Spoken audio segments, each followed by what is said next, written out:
Hi guys, what's up? The phone cut me because I was busy adjusting lighting, whatever.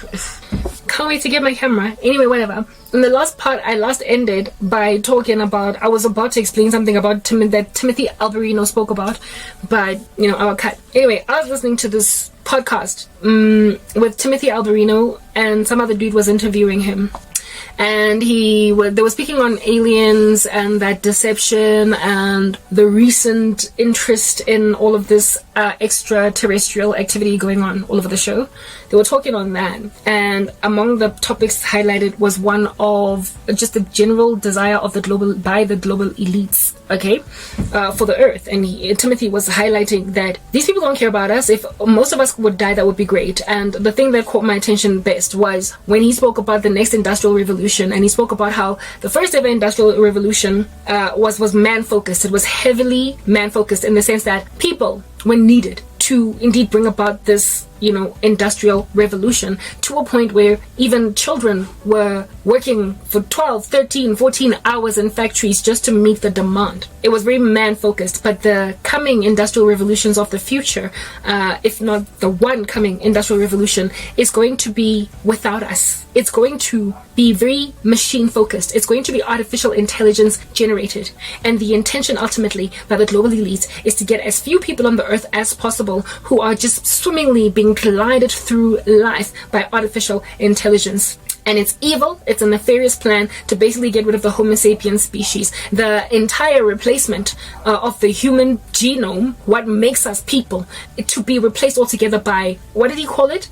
It's a post-human, yes, a post-human society where it is that we are no longer human, but we are something other than human that is also merged with AI. And that is the reason why the Lord is probably going to end the earth. It will be because of the fact that the Lord, for as long as we were still here on the earth as human beings, we still had dominion and permission and authority to run the show. It is our plane to be the main sentient force to run the show. But once we get replaced by something else and we cease being 100% human and start being something other than that, so we are post-human, that's when, of course, God is just going to sever everything, and there will always be a remnant that will remain of human beings in this post-humanistic era, and those will be the guys that are hugely persecuted in the tribulation, and that likely explains why it is that the mark of the beast, why people can't be automatically condemned when they take it. It is because it likely will cause some kind of, a morphing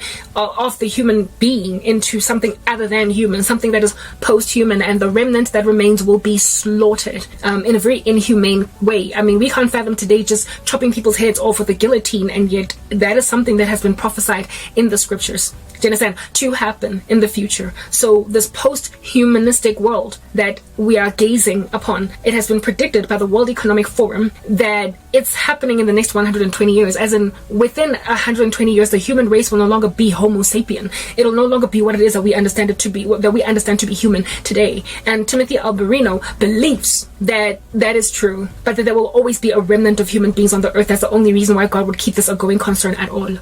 And then most of the world is going to go to the dogs as a result. Well, that whole debate or argument or discussion that he was having with that other gentleman, I low-key saw it in my dream. I low-key saw it, guys, where people were not walking, they were gliding. And there were people coming from outside of this metropolis that were but they were that aspired to be like everybody that was gliding. Anybody that was a resident of this metropolis or an employee of this metropolis, they aspired to be like them, even though they still had human capabilities. They coveted being freaky weird. People that don't walk but glide. They imagined that superhuman power, that transhuman power, was actually something to desire. And the carrot that was dangled before their eyes was its ability to afford you a better life. It appeared seemly, it appeared comely, it was very attractive.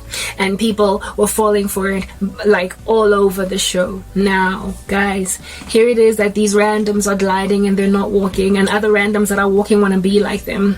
and I found myself in this joint, of course, on my 2 feet, because I was still human. I'm still Karabo in the dream, and I am on some kind of a pinnacle, like a mountaintop. It wasn't a mountaintop, like the top of a staircase. But this staircase, this is after I went through the malls, the whatnot, right? And I found myself at the top here, and I understood at the uppermost part of my mind that I was looking for a job. I wanted a job. Basically, the hunger and the desire for employment that I currently have right now, I had it in that dream. And that is the reigning theme in my life at present. I am unemployed and I can't stand it, and I want to work. So I'm trying to come up with online avenues of making money. Do you understand?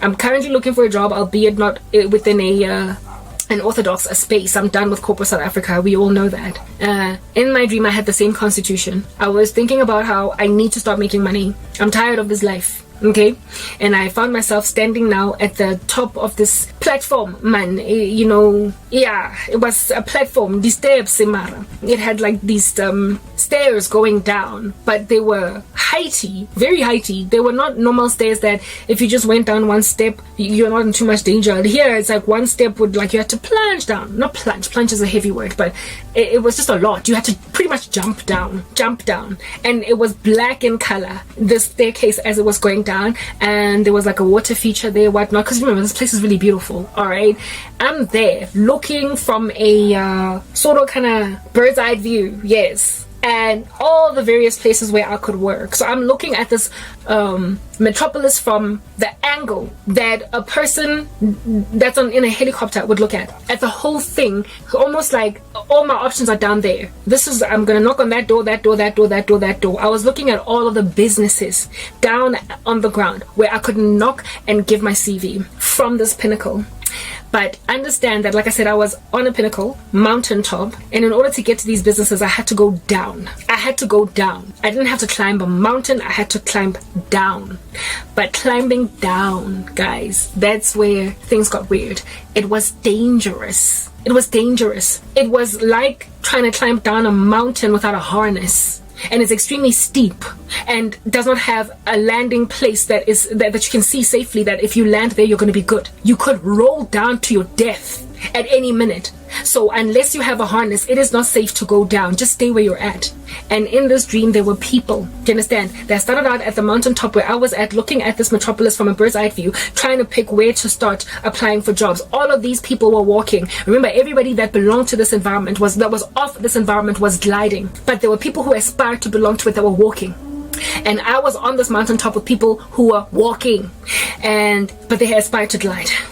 And I remember I was standing next to this woman, and she came with like a whole crowd of people that wanted to be part of this environment, right? And they were all wearing pitch black clothes. I couldn't, it's like, in my country, when a woman loses a husband, she wears this widow gear with like a doogie that's black, and all of the clothes are black. Just, they were all wearing clothes like that. It's like they were widows or widowers. Some of them were men. They were wearing funeral clothes. It's like they had lost a husband. Just as I explained this dream, I'm getting like little shaky, goosebumpy reactions within me. They all were dressed in funeral gear, almost like widows, almost as if they'd lost a husband. Who is our heavenly husband? Jesus, guys. Jesus. These people were cool at the mountaintop they were at. They still had an option at life, but they were tired of suffering in the outside of this raccoon city. They wanted to glide like everybody else. And so their clothes on this pinnacle were already ones that were in funeral gear. They had already lost their husbands. It's like they had made up their minds that they don't want Christ anymore. They were tired of waiting on God. They were yet to be part of the metropolis, but their minds were made up that they're going to be part of it. So they'd already lost their husbands. They were wearing widow and widower outfits. They were rocking black funeral gear. And this woman, the woman was the one that was like, number one to try this deep. First, I looked at this deep, the staircase going down. A pavilion. It looked like a pavilion. Yeah, thank you. That was what I was looking for. I looked at this pavilion staircase going down to this metropolis down there where I can choose a job or a company to knock on the door of to try and get a job.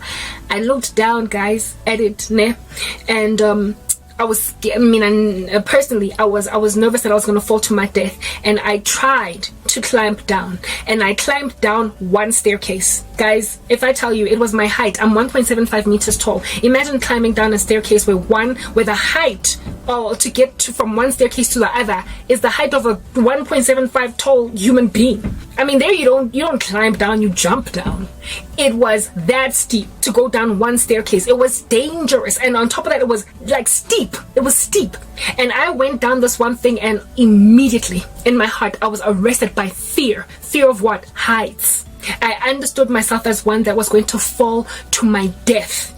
I had a fear of heights. In waking life, I have a mild fear of heights. It's not that bad. Like if I look over a balcony from a very tall building, I get arrested by some kind of street. But I'm not the kind of person to avoid, for instance, standing in front of a glass window of a skyscraper and looking at the city around. I don't have that much of an issue with heights, but I just, if at all, it's yawning open, and yeah, I might be a little bit like, but not enough to avoid it. But in this dream, I had a crippling fear of heights. A crippling fear of heights, like a crippling fear of plunging to my death. After climbing down just this one staircase, I was so scared that I held on to anything that I could. I told you there was a water feature there, and I held on to this water feature because I was scared that I was going to fall. I was scared that if I tried to go down an additional staircase, I was going to die. I was going to die. And I made up my mind that I'm not finishing this trip. I'm not going down, because the only way that I could get a job was for me to finish going down, and to therefore walk into one of the companies and knock on the doors and ask for a job. After this one climbing down thing, I stopped. I freaked out. I was scared. I wanted to climb back up again so that I could be at the place where I felt safe, but it was so tall. It was so high. This one staircase was, like I said, my own height, that I would have to, use my upper body strength, which I have none, to climb up, and I was scared to do that lest my fingers should slip and then I just rolled down this hill. So I stayed there, basically stranded. After taking one step down, I stayed there stranded after taking one step down. And in this stranded state, where I am now holding on to just about anything, I was holding on to a water feature so that I don't fall. I then witnessed the woman, the woman that was wearing funeral gear with her entourage, just climb down these stairs like they are short, like regular stairs. They just went down,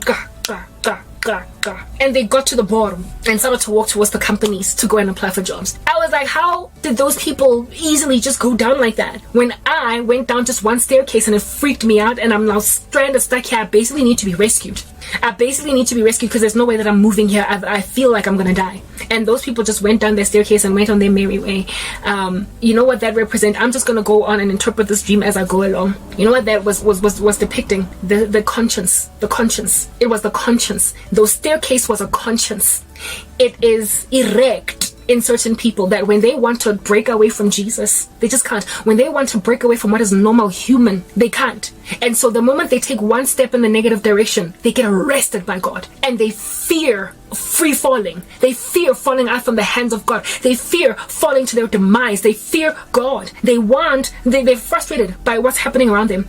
Life is hard, and I can't get a job. I'm restricted. But the moment they compromise, the moment they try to knock on the door of a sangoma to ask for help in a spiritual form that is not of God, or the moment they want to lie on their CV, the moment they get arrested by God, their conscience has a field day with them, and they stop, and they feel scared in that state, and they stay not in a safe place, but albeit being compromised one way, they are still salvageable. That was where I was at. I believe that staircase going down represented a conscience that gets seared. If you lose it for 5 seconds and you go in the negative direction, you know that God got you, and God is still calling you, and God has not handed you over to a reprobate mind when you can't go any further despite having taken your first step in the wrong direction. Let's move to the next part, you guys.